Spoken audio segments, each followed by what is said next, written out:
Good morning, Sunday School. Good morning. Happy Sunday. It is August 30th, and I am just going live, so I need to wait just a moment to allow a couple of you to join. I know that you were waiting for my go live announcement. I know you were. Thank you. Good morning. I see you coming in. This is our last lesson on wisdom.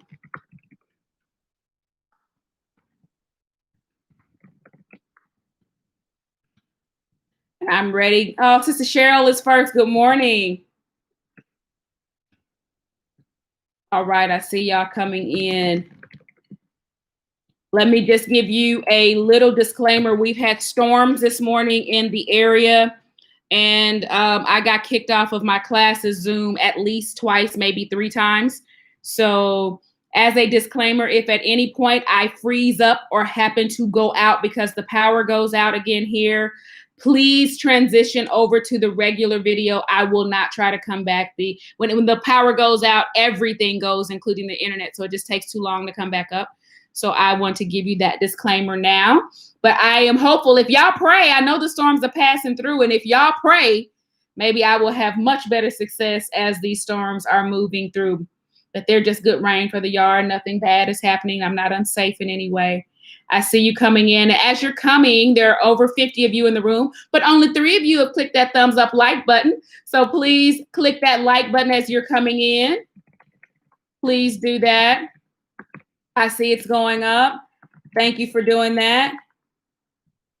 We're going to James this week, and this is our last lesson on wisdom. All right, this is our, hey, Sister Gerald Jones in Holly Springs, Mississippi. Our last lesson. Thank you all. You're clicking that like button. Again, that's free. Doesn't cost you a thing. And it's helping our ratings, our rankings on YouTube. It helps to keep us as the #1 Sunday school channel. So thank you for that. And it also tells them that you enjoy this channel. So thank you. All right. We are going to go ahead and pray. I've got 70 of you in the room, and out of respect of your time, Father, I thank you for this day. Thank you that you've given us another day, new mercies. Thank you because you're a gracious God. We bless you and give you glory because there is none like you in all the earth. God, we make you big. We make you bigger than anything that we're going through. We make you big because we know that your capability is above anything that our minds could ever conceive.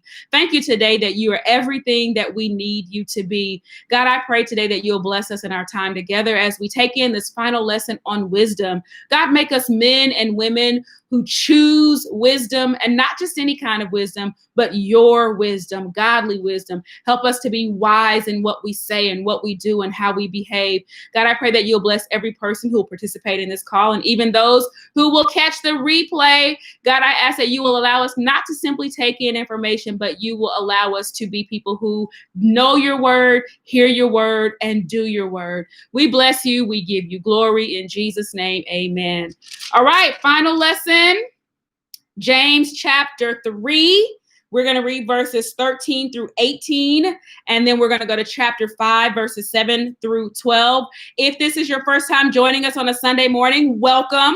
This is our live class that we do for those of us who may not be back in our traditional settings, and maybe you just like hanging out here. And we will do this for as long as God will instruct us to do as we continue to find ways to honor him during what is an unprecedented year. So if this is your first time here, say hello to us in the comments and watch the love that will get around you. And please don't forget to subscribe to the channel. Thank those of you who have clicked the thumbs up like button. And I see so many of our friends. We are a family, so names are very familiar with each other because we're here together. My cousin is on today. That's my first cousin. Hey, Lachelle. I'm so glad you're here. All right, so we're going to James chapter 3, verses 13 through 18. Who is a wise man and endued with knowledge among you? Let him show out of a good conversation his works with meekness of wisdom. But if ye have bitter envying and strife in your hearts, glory not and lie not against the truth. This wisdom descendeth not from above, but is earthly, sensual, and devilish. For where envying and strife is, there is confusion in every evil work. But the wisdom that is from above is first pure, then peaceable, gentle and easy to be entreated, full of mercy and good fruits, without partiality and without hypocrisy. And the fruit of righteousness is sown in peace of them that make peace. Chapter 5, verse 7, be patient, therefore, brethren, unto the coming of the Lord. Behold, the husbandman waiteth for the precious fruit of the earth, and hath long patience for it, until he hath received the early and latter rain. Be ye also patient. Establish your hearts, for the coming of the Lord draweth nigh. Grudge not one another against one another, brethren, lest ye be condemned. Behold, the judge standeth before the door. Take, my brethren, the prophets who have spoken in the name of the Lord for an example of suffering, affliction, and of patience. Behold, we count them happy which endure. Ye have heard of the patience of Job, and have seen the end of the Lord, that the Lord is very pitiful and of a tender mercy. But above all things, my brethren, swear not, neither by heaven, neither by the earth, neither by any other oath, but let your yea be yea and your nay be yea, yes, lest ye fall into condemnation. And that is our reading for this week in this final lesson. I am curious, before we just jump into this lesson, what has been your biggest learning, or what are you taking away from this quarter on wisdom? What is it that you're taking away? Maybe a new learning or something that you're going to reinforce, some place that you want to do better. This is now week number 12 or 13. What has stood out to you about wisdom? What have you gained or learned? And I'm watching for your comments here, and we're going to recap just a bit before we get into that. While I'm waiting on you to start sharing those, we just read our Bible basis. Our lesson is entitled Two Kinds of Wisdom. The Bible truth is that James compares two kinds of wisdom, wisdom from heaven and wisdom from below. And he exhorts believers to choose the wisdom that comes from God. Our memory verse is chapter 3, verse 17. And our lesson aim is that we will describe the value of acting with the wisdom from above, and patience in the midst of trials. Turn from actions that have been done out of earthly wisdom and lack of patience, and embrace wisdom from God and seek to demonstrate it. Those are our goals for today. Sister Rhonda says, observing my personal behavior. Love that. Love that. And I believe that all of these lessons come to bring an attention, Sister Rhonda, I agree with that, to our actual behavior. What are we doing? How do we behave? How will we be different? Anybody else? Anything that you gained or learned, or you're sort of using it as one of your big takeaways as we go through this sort of wrap-up lesson on wisdom? To be peaceable and humble, Sister Brenda says. Sister Bernadette says, life is going to happen, good and bad, but I have a choice of godly wisdom. And we're certainly going to talk about that today. Sister Bell says to ask God for wisdom in everything and be patient and wait on God. Good morning, Brother Thomas Miller. Let's see. Sister Pamela says godly wisdom, quick to hear and slow to speak. Oh, yeah. That was a really good lesson. New look at me to measure up, Sister Deborah. I agree with you on that. And I think that these lessons really do come, not just, again, this is what we talked about with wisdom. This has not just been about getting information, but this is now, what are we going to do with it? That is the challenge. Our definition going into wisdom was that it is the ability to live skillfully, the ability to apply what it is that we know, not just to know a bunch of information. So yes, striving to be a better me in my Christian walk, Sister Shirley. Brother Kevin says, I've learned that wisdom can be silently used to inspire others. Brother Kevin, I kind of raised that in our Sunday school class this morning. One of the silent influences I think that we've all seen in the last 36 hours is the silent influence now of Chadwick Boseman. When I think about the fact that not only is he a life that's gone so soon, and we look at his career and everything that he accomplished, but part of the shock right now is not just a young man that's gone, but the fact that he silently pushed through what was a very serious struggle, and he did it with a grace and a dignity that it literally has given us a model of how to go through something difficult. Everybody didn't even know it. And he continued to not only work, but I saw a story this morning where he visited children in a cancer hospital while he himself was battling that very same thing. Wisdom will show us how to go through things and how to go through with grace. And it is a silent witness sometimes. I do agree with you. And sometimes our silence is even in what not to say.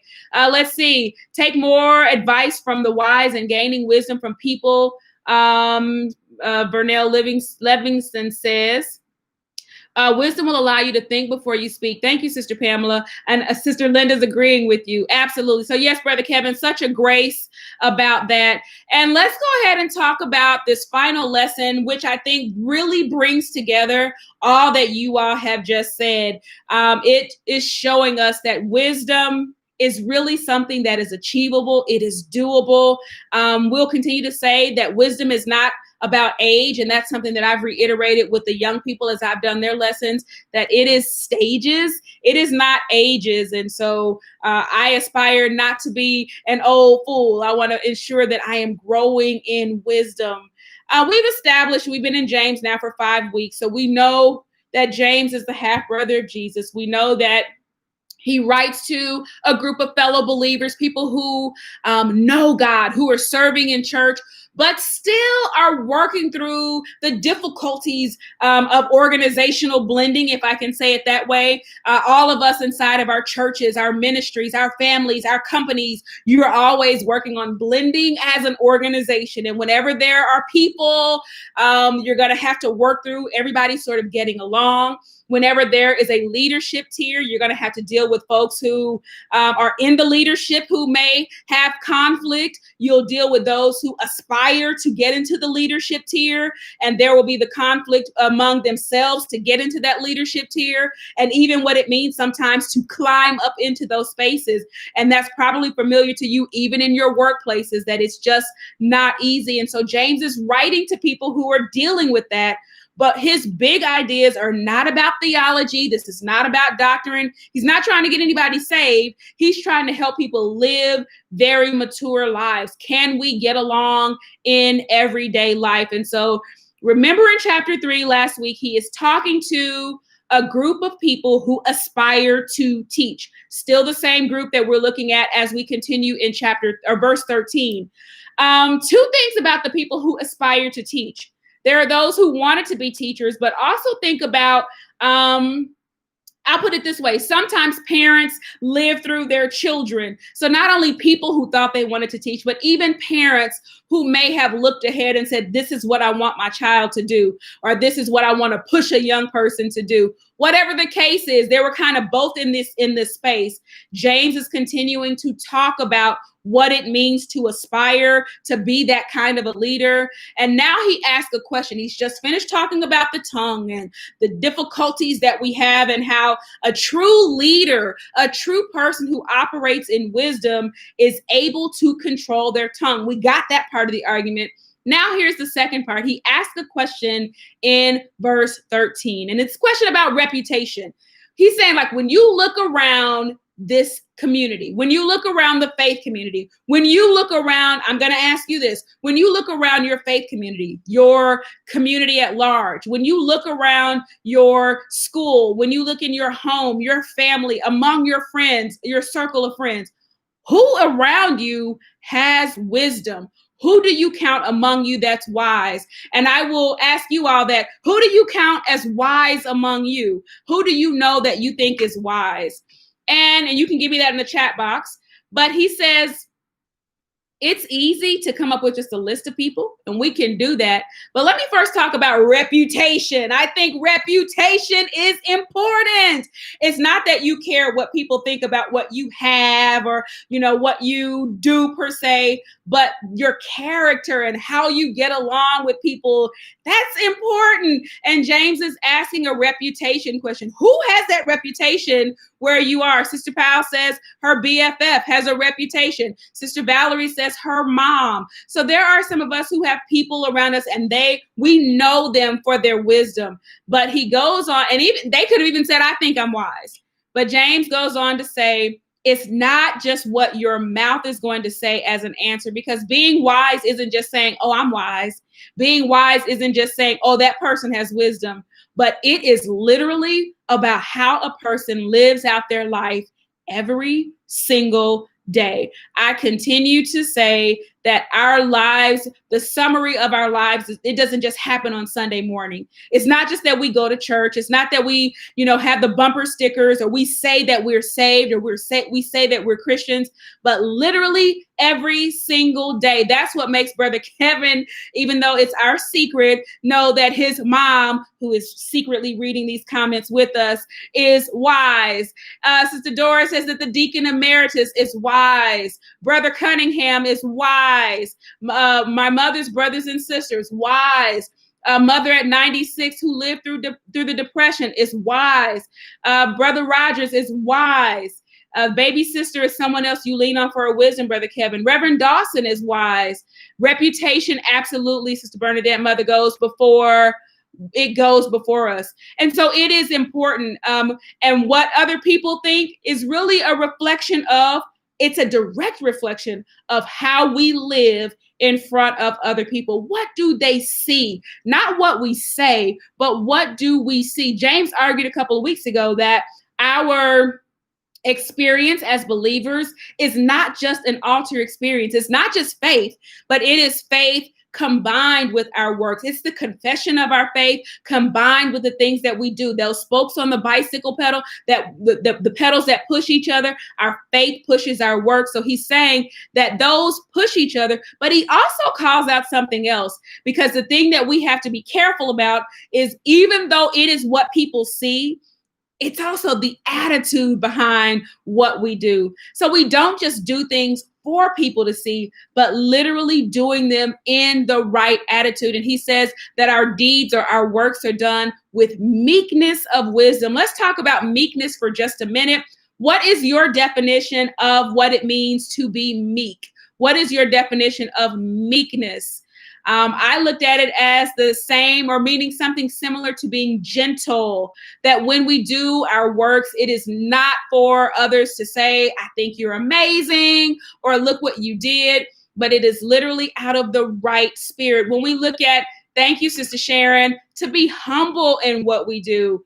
I also thought about this, like, the ways that we live at some point as we mature as believers. It's like that whole 21 days to form a habit, but there should be a naturalness about how we live as God's people. That humility should be a natural thing. Thank you, Ms. Cunningham. I like your definition. I'm with you. That it is strength or power that is under control. It doesn't mean that we're weak people, but the strength and power that we could exert against a thing, you just keep that thing under control and you deal in a way that is gentle. It is power in addition to self-control. That is awesome, Sister Cheryl.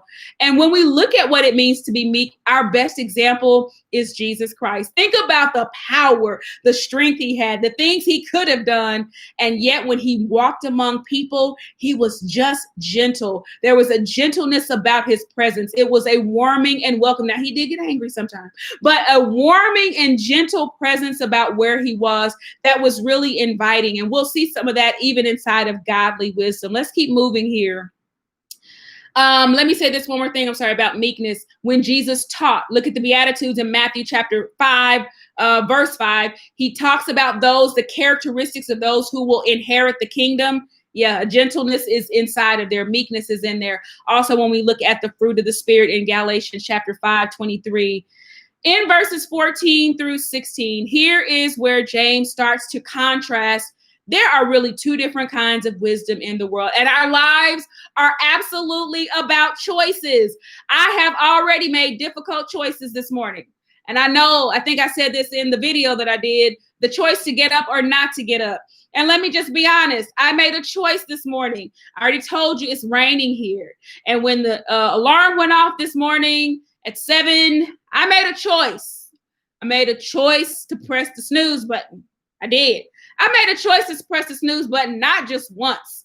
I think I pressed the snooze button twice. And then I ultimately had to deal with my choices when in the end, I was running a little bit later than I wanted to be in my getting dressed process. Because life is about choices. And we are all constantly making choices. And that is what James calls our attention to is that in life, we're going to have, there's all sorts of wisdom out here, and we'll have to choose what that is. I believe that this quarter's lessons are going to stay with us, and we'll hear these scriptures and we'll hear these admonishments over and over again as we're always working through choice. And the two choices are worldly wisdom versus godly wisdom. In verse 14, where he starts talking about worldly wisdom, the first thing he does is he has to identify sort of how he gets to this piece of it. How does he even know that these choices are present? Well, he's looking at what's right in front of him. Right in front of him. Remember, the church, the leadership tier is dealing with bitterness and envy and jealousy. Think about people, and even in your workplace, think about it in the workplace when two people are going up for the same promotion, or someone is on a path in a certain spot in their career and they know this is what they want to do. I can tell you that I experienced it in one of my former companies. So interesting. The very first day, or the first meeting that I went to, I was sitting next to an individual, and our director at the time, welcomed everyone to the team. I was at the national headquarters in the meeting, and we had an awesome team meeting. But in her opening, she says, she's talking about creating culture in the workplace and all that. And then she says, everyone should have a best friend at work. And the person who was sitting next to me, we were both new to the team. I was new to the company. He looks over at me and he jokingly says, "Do you want to be my best friend?" And I said, "Yes, I'll be your best friend." And so that sort of became our inside joke. And for many years, as long as we were in the same role, we would literally address each other. He lived in a whole nother state, thousands of miles away. And he'd call me, "Hello, best friend." If I got an email, it was, "Hello, best friend." Well, then one day, 4 years later, best friend was gunning for a promotion. And best friend got the promotion. And best friend turned into a whole nother character once best friend started to become elevated in the organization. And some of the things that best friend did, even to best friend, did not feel good. And so I share that story to say it's not always in the church. When you think about what it means and what it looks like, how it's played out, when people will step on each other out of envy and jealousy and bitterness, and the things that they will do to climb to the top. This is the attitude that James is really rebutting here. And he lays that out as the example when he talks about worldly wisdom versus godly wisdom. So he's calling out when he says that if you have these things, he's not just being a creative writer. He's not throwing out some hypo that could happen in the future. The reason he's talking about it is because it exists. And so now you've got this group of people, and everybody wants to be a teacher. You can rest assured that somebody is going to step on somebody. Somebody will be jealous. And when we look at attitudes of jealousy, they are real. And when we look at them, they come out of a spirit of comparison. And the world today is filled with comparison. Social media has made us comparison monsters. And you either look at people and you are much better in your mind than they are, or you're not as good. So James is talking about that attitude that literally then, out of a spirit of comparison, sends you to the wrong source for how you're going to move, right? When you see that, it makes you decide, well, now remember, wisdom is here to guide us. Wisdom is here to help us figure out where to move, when to move, what to say, what to do. But when it's anchored in the wrong place, bitterness, jealousy, envy, it's not going to go to the right source to give you the right strategy. And that's the first type he talks about. And that is worldly wisdom. And worldly wisdom, even among the community of believers, worldly wisdom is not going to serve you well. When he looks at worldly wisdom, James knows that consulting worldly wisdom was a threat to the harmony of the church. Worldly wisdom is a threat in our careers. Worldly wisdom is a threat in our families. What do I mean when I say worldly wisdom? You can't watch the Housewives of Atlanta and all these reality shows and think that stuff is going to work in your house. That is worldly wisdom. We've got to watch the stuff that we take in, even in TVs and books and movies and social media. It is all a different source of wisdom. And if we're not careful, we allow that thing to become a guide inside of our own lives. It threatens our personal relationships. James is saying, don't do that. Watch where you are looking.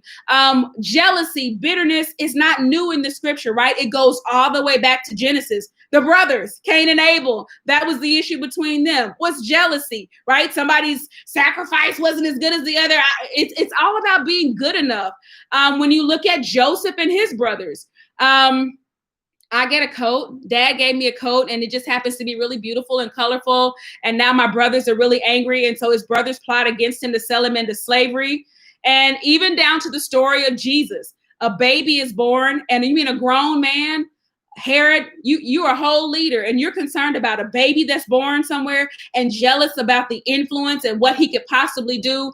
It has always been present, but again, it is fueled by the wrong thing. Sister Sharonda says we've got to guard our hearts, guard what we take in, guard ourselves against the influences that we take in. And here's what James does. And as we look at worldly wisdom and godly wisdom, he gives us where it comes from, what it looks like, and what it produces, in that order. Where it comes from, what it looks like, and what it produces. Thank you so much, Waynell Livingston. Yes, please click that like button. I appreciate that.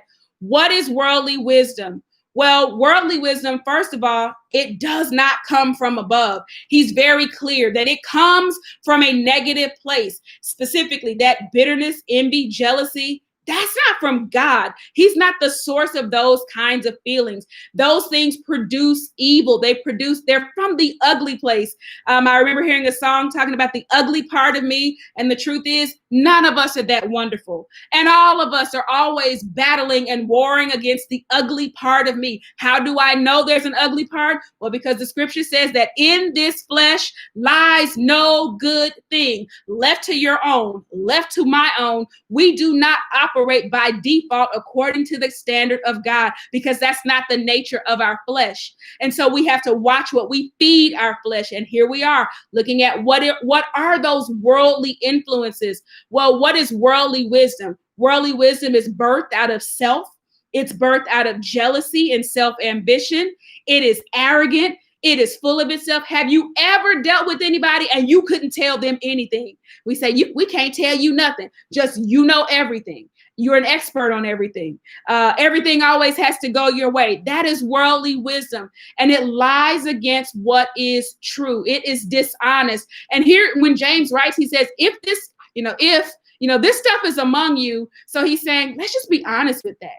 Let's deal with what's here. And there are times in our lives that we have to slow down and just deal with what is there. Because Sister Crystal Henry is right. We are not perfect. And he's already told us that at the beginning of this chapter, that if we were perfect, we would know that by our ability to show self-control. So we know we're not perfect. And when we know that we have those imperfect areas in our lives, he's saying, deal with that thing. Deal with what it is. Look at where it's coming from. And that's going to put you in the best posture for God to help you to get to the right place. Wisdom, Elise Rose says, is the process of how we use what we've learned, understood, and hopefully be guided by the Holy Spirit.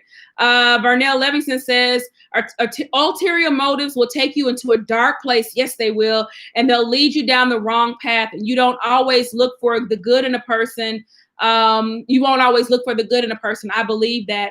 And yes, we have to do the work, Sister Blackman. Absolutely. The other three things he says about wisdom, and I won't ever forget this combination of words in the King James, that wisdom is earthly, it is sensual, and it is devilish. When you look at that, he is telling us that earthly or worldly wisdom, three big things. It's from the world, it's in your flesh, and it's from the enemy. Earthly means it is worldly. It opposes God's methods, God's motives, his intent, his goals. When you look at sensual, I appreciate Chairman Michael Eady, who gave us some information last night as he taught the lesson, that fleshly means the word in its Hebrew, I believe, or its Greek means it's animalistic. And I talked about what people will do to climb and to get to the top. It sometimes becomes animalistic, that they will chase each other and tear each other down and claw each other down. It is animalistic. And then devilish obviously means it is from the source, being the enemy. And yes, we have to do the work. Worldly wisdom is the work of Satan. Don't conform yourself to this world. Worldly wisdom is like people telling you lies about things you would hope about, Sister Crystal Henry says. All right.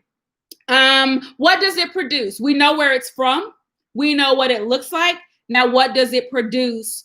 Worldly wisdom only produces confusion and evil works. When you look at worldly wisdom, that's the thing about worldly wisdom. Sometimes all of us get off at some point in time because something out there looks like it's amazing. They're accomplishing, they're doing, and sometimes it looks like the world is winning. David even wrote about that. I look out there and it looks like they are winning by what they're doing and the strategies that they're employing. But James says it this way, that the ultimate fruit, the ultimate thing that comes out of the world's wisdom is confusion and evil works. When you see confusion, you should automatically disassociate that with God.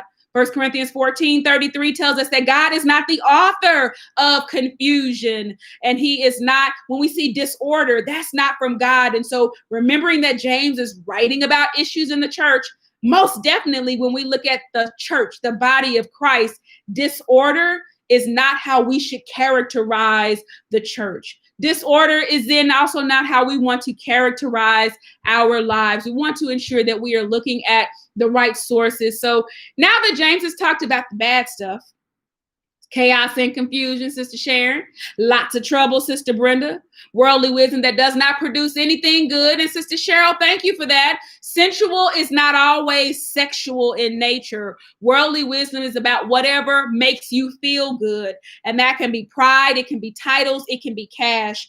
And I agree with that. And I'll even add this, that in the world that we live in now, that is one of the dangers. I consider it a very slippery slope, because anymore, the things that we hear are about pursuing what makes you happy. And don't get me wrong, I am goal driven. I want to pursue great things. I want to do a lot. I enjoy life. But at the same time, we've got to make sure that life is not just about what you want to do. It's not just about what makes you feel good. If you are not keeping yourself in a posture that is submitted before God and asking for his wisdom on what you should do and when you should move and what you should be involved in, we can be given to sensual wisdom or sensual influences, because the world tells us that we are supposed to have everything that makes us happy. My Sunday school superintendent is a little bit older than I am, and so she would always talk, and when we were teaching together years ago, she would teach about a song. I don't even remember who wrote the song, but I've never forgotten her sharing this.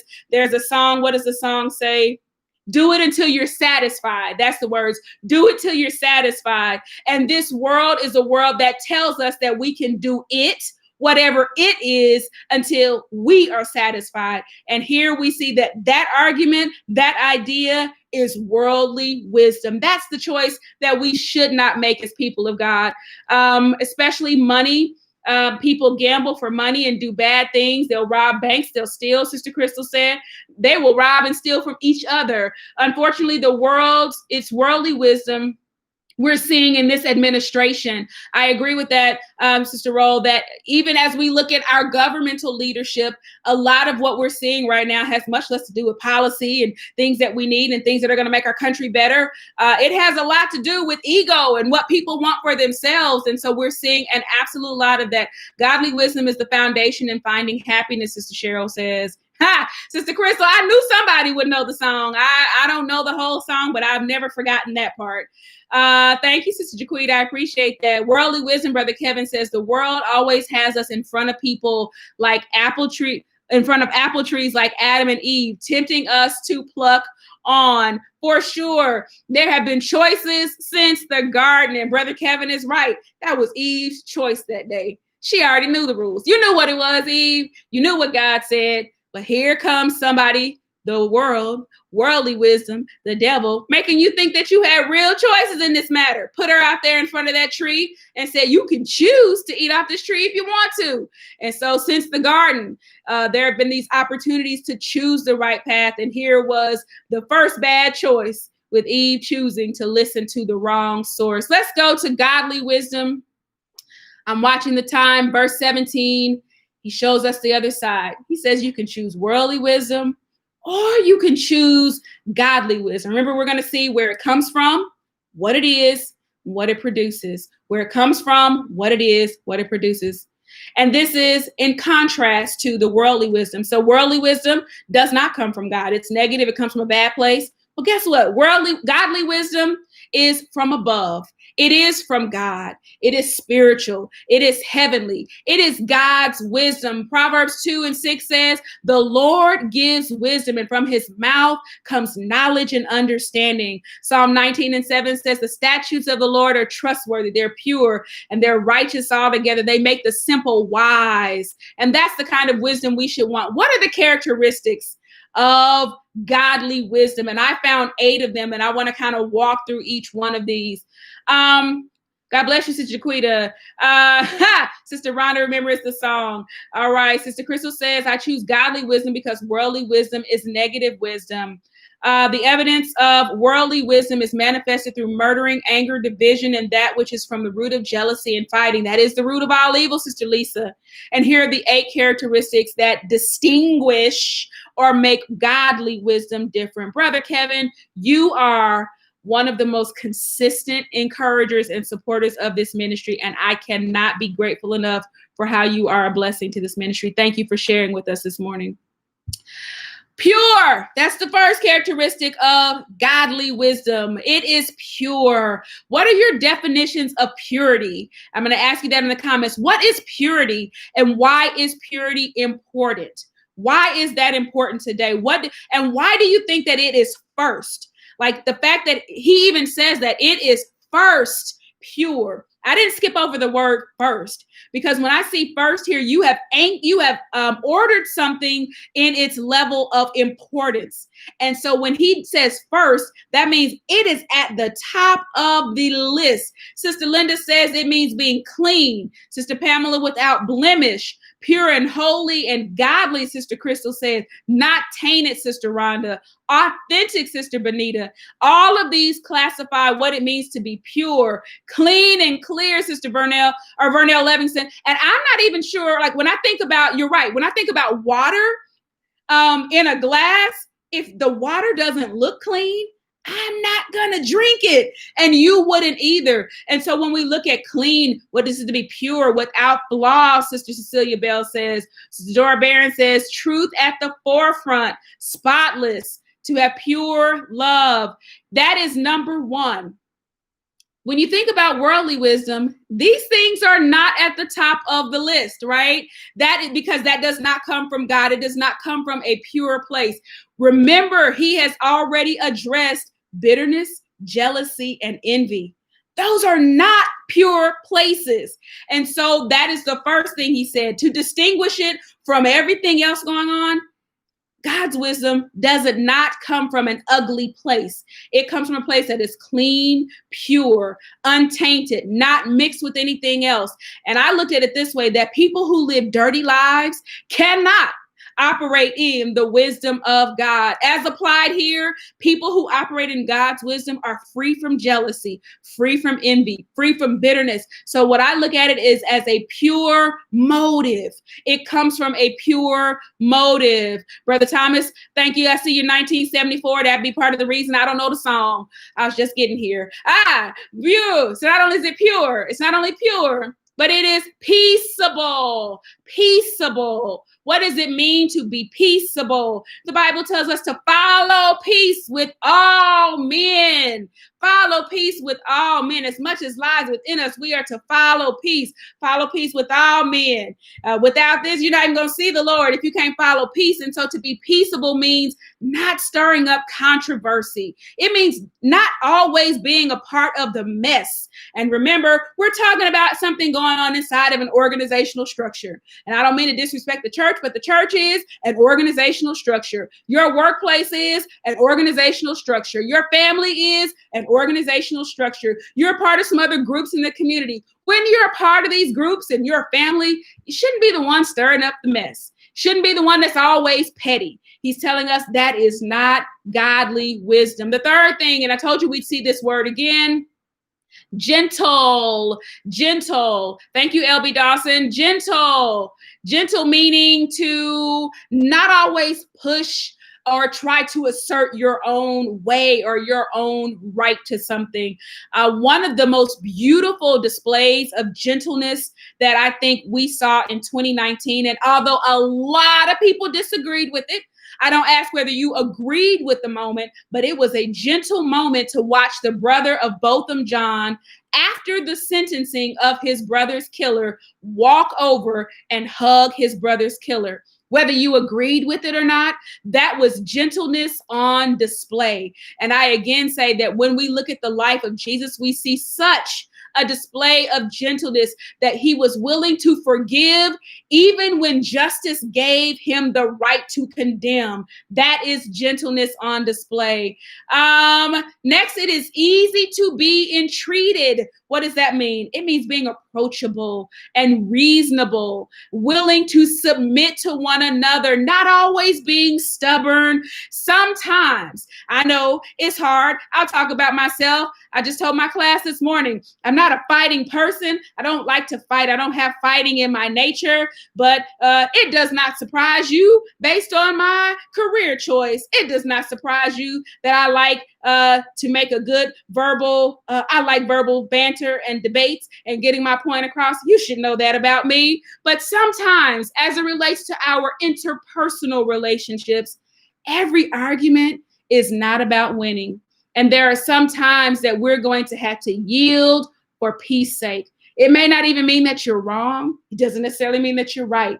But sometimes we've got to yield for peace sake. Everything, Sister Cheryl, cannot be about me all of the time. Sister Sandra Glover says, not starting trouble or being a part of the trouble. You know, I agree with that. Like, your name just shouldn't be in everything. Every time something comes up at work, you always in the messy crew. Even in church, let's just be honest. In church, sometimes there's just some folks, you're not even surprised when mess pops up because they're right in the middle of it. James is saying that shouldn't even be. That's not how we should be when we're operating with godly wisdom. Yes, Sister Brenda, sometimes you got to be quiet. You got to learn when to pick your battles. Sister Shirley, so sometimes we just have to keep quiet. And that's what it means to be full of mercy. That's the next thing. And that's a lot like being gentle or meek or peaceable. Matthew 5:7 talks about being full of mercy. Romans 5:8. And this was in my own notes, it says, wow, because even for me, I'm being transparent this week. This is going all over the internet. Wow.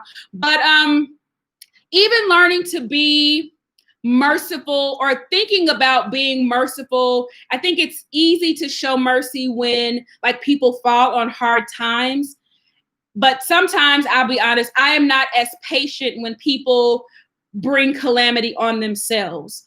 I guess I'm such a rule player. Sometimes I go, well, you know, that was a natural outcome of what you did, and you're the victim of your own choices. But even inside of people being the victims of their own choices, it does not mean that as God's people, we cannot find a space to show mercy. That was me being transparent. I told you I'm learning in these lessons just like you are. The next thing about godly wisdom is that it produces good fruit. Remember, James again talks about fruit. He talks about the deeds that we do. And it's not just our works that save us, but when we are saved, we will do work. We will do good work. And so he explains that even in the lesson we had, that our faith and our works are pushed by each other. One pushes the other. And so he's saying the product of what is produced is the deeds that are done in godly wisdom. And then finally, note there are two more, not being partial.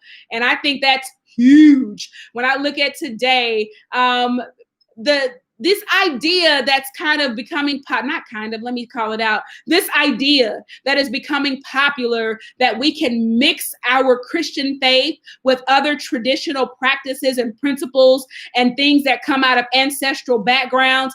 This is saying that godly wisdom does not need to be combined with anything else. God is sufficient in his ability to give us what to do. I don't need to consult another source. I don't have to be partial. I don't have to share that. In fact, it doesn't require sharing. It is enough, not divided between God and the world. You cannot mix the two.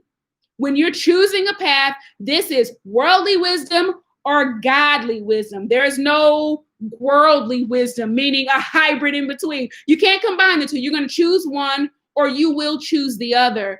Finally, it is without hypocrisy. It is not fake.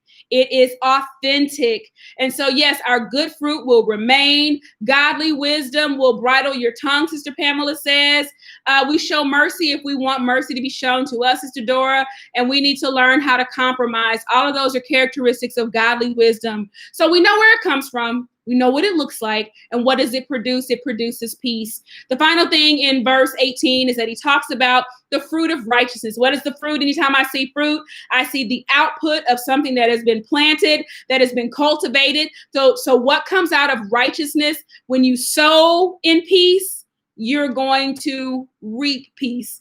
And I looked at that very practically, that you have to be intentional in pursuing peace. He's talking to people in an organization, people who are trying to get along.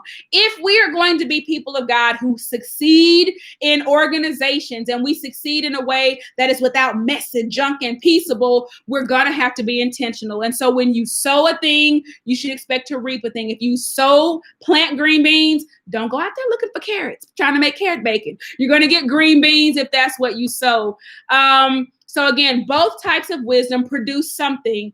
Is it evil or is it peace that you want to be produced in your life? Sometimes you have to start with the end in mind. And so when you decide what path of wisdom you want to choose, let's look at what it produces first. Do you want a life that's filled with confusion and evil works? Or do you want a life of peace? And if you can make your choice, then you've decided what kind of wisdom you want your life to be guided by. Let's look at verses 7 through 12 of chapter 5. We've got exactly 10 minutes to do that, and we're going to be done.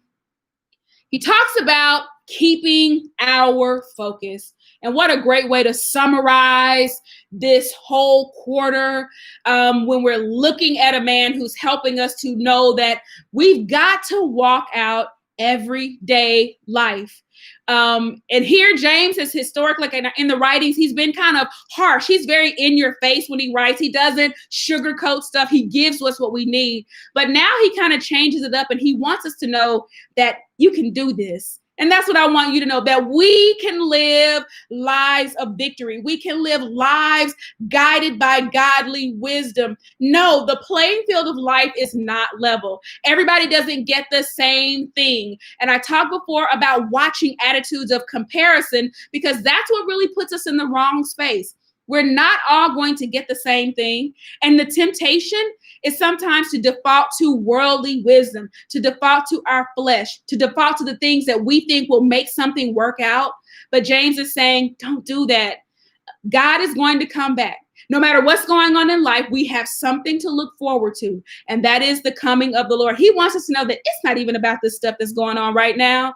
It's not about all of the effort that we're putting in to make things happen right now, but everything that we go through, we have to remember that God is in control. And even though things don't always look good, 2020 hasn't looked good.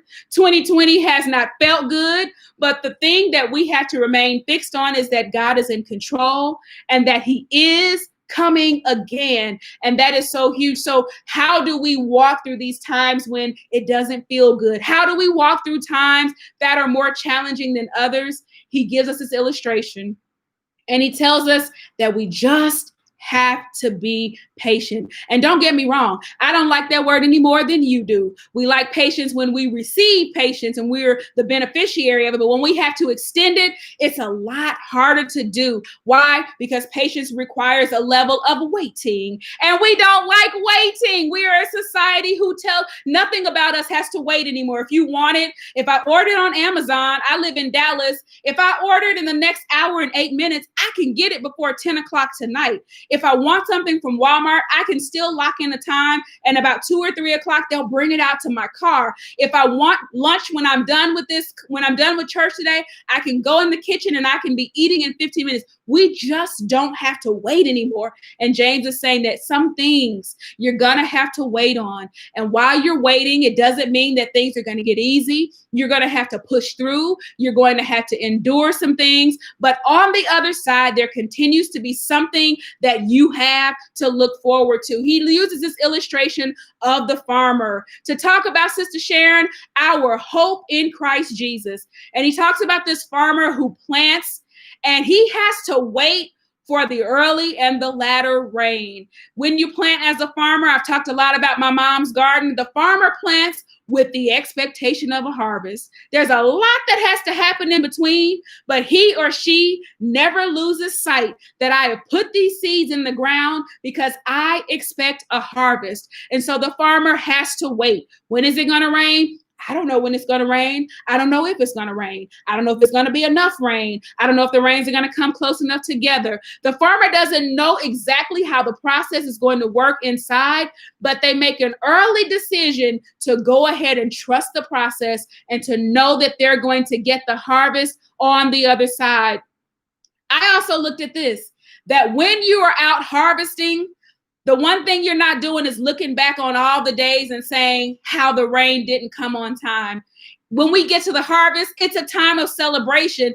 And sometimes we don't even think about all the difficulty that we endured getting to the place that we were trying to be. So yes, keep your focus on God and go through the waiting period, Sister Shirley. Have patience, Sister Brenda says. Patience, keep the faith. And don't let go because God is still on the throne. Love is patient. We have to trust and believe, and yes, trust the process. So how do we do that? Because sometimes that is so much easier said than done. And when we're going through, these are the words that we need to say to ourselves, but we're not always there. When you're in the tough spot, you're not always there. But James helps us. How am I supposed to wait? What does that look like when I'm waiting? Because I'm telling you, we don't like to wait. Well, first of all, we've already talked about it. Be patient.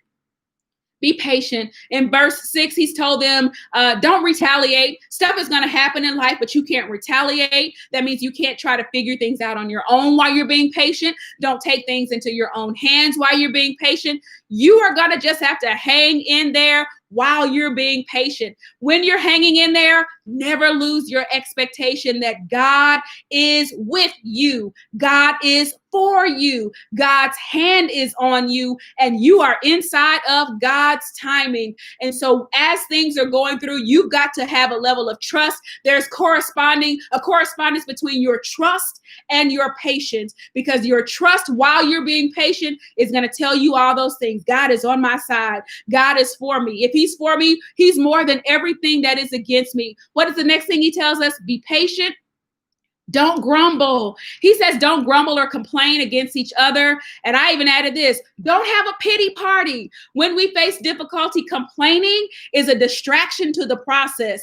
It's a distraction because it says to God, I'm not satisfied with your performance. But I believe also that complaining and grumbling against each other is often sabotaging to the plan of God, because we should be using our words to frame and speak life, using our words to change environments and change situations. But if your mouth is busy grumbling and putting out negativity, we talked about that last week, bitter and sweet, don't come from the same place. So you can't grumble and rejoice at the same time. You can't grumble and praise at the same time. So leave the grumbling out. The third thing is to look at success stories when we're going through, because it's not fun. It seems like nobody has ever done this before. I'm the only one going through. I'm the only one who can't pay a bill. I'm the only one who has a difficulty in my family. I'm the only one who's been through a divorce. I'm the only one who's had a car picked up. I'm the only one who's lost a job. I'm the only one who's had to go on unemployment. I'm the only one who's lost somebody close to me.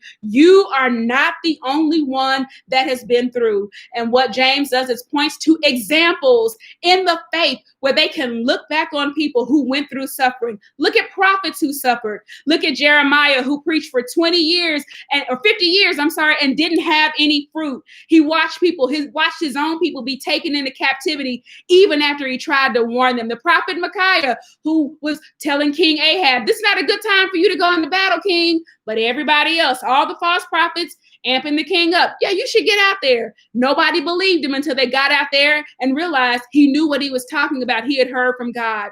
Even looking at David, as beautiful as David wrote, when you look at the Psalms, they're so encouraging to us. But go back and look at what was going on when he writes in certain places. He that dwelleth in the secret place of the Most High God.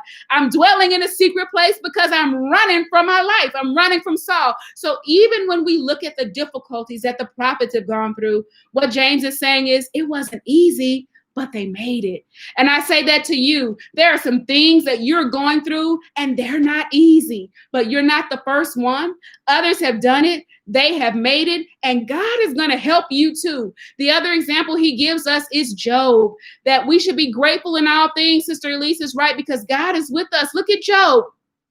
Really tough situations. A man who had everything, who loved God, who didn't do anything evil, doing all the right things. And because the devil goes to God and says, well, he only serves you because you give him everything. He's got everything he needs. And through 4 very distinct blows, one thing after the other, losing everything that he has, he does not lose his faith in God. Loses everything. And in the end, he ends up receiving more than what he had. You're not the first one to go through, is what James is saying. And he's also finishes up by telling them not to swear and not to make oaths, that our word should be our word. Even in difficulty, don't swear, don't make oaths. If you get me out of this, I won't. And even when we're dealing with each other, he's talking about the importance of our word. He says that when you say yes, your yes should just mean yes. And that no should just mean no. We learned that as children. Like my father, I think I heard it in school once. I heard I swear. And in some conversation, I said I swear. And my dad shut that down immediately. And he took me to the word. And this is why we don't use words like I swear this. I swear to this and that. I swear on so-and-so's grave. There's even a phrase now, on life, on this. I don't swear on anything. My yes means yes. My no means no. Your word has to be your word. I am wrapping up because it is 9:59 and I need to be in service in exactly 2 minutes. The big idea again is that our patience is an act of our faith. Know that you're going to get through it. God is going to help you. Let your word be your word.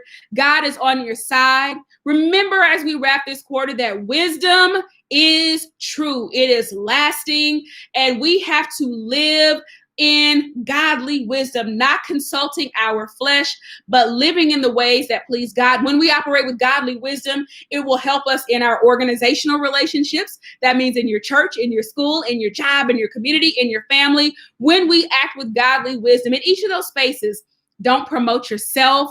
Don't be self-centered. Watch those behaviors that come from the wrong place. Nothing wrong with aspiring to leadership or doing good things. But I told you last week, be really clear on your why. Why do you operate the way that you do? What do you hope to accomplish? And you want to make sure that it is coming from a pure place, that it comes from a godly place. We can live our lives with faith and with wisdom. And you know what? I'm not going to be dishonest with you. Life is tough. Life is going to be tough. This is not our first time facing tough things, and it will not be our last. But God is on our side. And as long as we keep our minds focused on him and we keep focused on the wisdom that he provides, don't try to figure this thing out in your flesh. Consult God, and he will give us the wisdom we need. He will give us the strategies that we need. He will give us the resources that we need, because at the end of the day, God has designed an amazing plan for your life. It is an amazing plan for my life. And our job, our goal is to mature as believers to the point that we trust him enough that we simply open up and we give him, yes, Lord. That's the best way we get to godly wisdom, when we can truly say, yes, Lord. Even when you don't understand, even when you don't know where the rain is coming, even when you don't know if the rain is coming, to simply say yes and open yourself to his plan and be guided by his wisdom. That is choosing our best path. I love you all so much. Thank you for being here in Sunday school. I'll be back tomorrow evening, 7 o'clock Central. I'll go live here on YouTube as we read our first lesson for the new quarter. So I hope you have your new books. I will have a template out to you by tomorrow morning. If you're not on the email distribution, you need to get over to that sundayschoolgirl.com and get registered before 5 o'clock today. Anything after 5 is fair game. Sister Shippy, thank you so much for sharing. Elder Kelly, thank you so much for sharing. And if you do not have a service of your own this morning, I invite you to join me now on Facebook at the Dominion Word Ministries, Church of God in Christ. I am sure that Pastor is already up. Please remember to like this video. I love you all, and I'll see you tomorrow. Have a good rest of your day. Bye-bye.